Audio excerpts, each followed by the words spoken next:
आनंदपुर रे कार धक्कार दुई छात्री को जीवन गला। केन्दुझर जिला NH 20 आनंदपुर थाना बारिका निकट में द्रुतगामी कार धक्कार दुई छात्री को जीवन जाइछि। छात्री दुय कनक मंजरी महिला महाविद्यालय शालपड़ारू साइकेल जुगे NH 20 जाउथिया बेले बारिका निकट में कार पछपटू धक्का देथिला। गुरुतर दुई छात्री को संगे संगे आनंदपुर उपखंड चिकित्सालय भर्ती कराइथिले। सेमाने हेले बेलबाहिर दीपांजलि साहू एवं सियापड़ा ग्रामर अन्नपूर्णा पात्र। सेमाने को आनंदपुर उपखंड चिकित्सालय भर्ती कराइथिया बेले सेठारे डाक्टर दुई जन छात्री को मृत घोषणा करथिले। एने स्थानीय लोके बेलबाहिर रे रास्ता रोक करथिया बेले डाक्तरखाना रे मध्य उत्तेजना प्रकाश पाइथिला।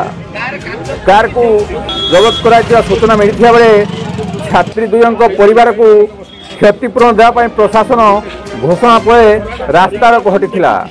गोविंद राउत का रिपोर्ट केडी जुड़िया। नमस्कार, जय जगन्नाथ। ओडिशा ड्राइवर महासंघ तथा केन्दुझर जिला आनंदपुर ड्राइवर महासंघ तरफ स्वतंत्र रही मैंने बर्तमान बारिका बेलवाड़ी मझामझी जो देउरी साई आम से जगह पर बारिका बाइल पंचायतर गोटे अघटन घटी। दुटा कॉलेज छुआ स्पॉट डेट जो पूरा रास्ता रोक करा गाड़ी धरा पड़ी सन्धान जना पड़ी। रामचंद्र पाखे छोट गाड़ी माड़ कर बेलवाड़ी झी गोटे आ गोटे सियापड़ार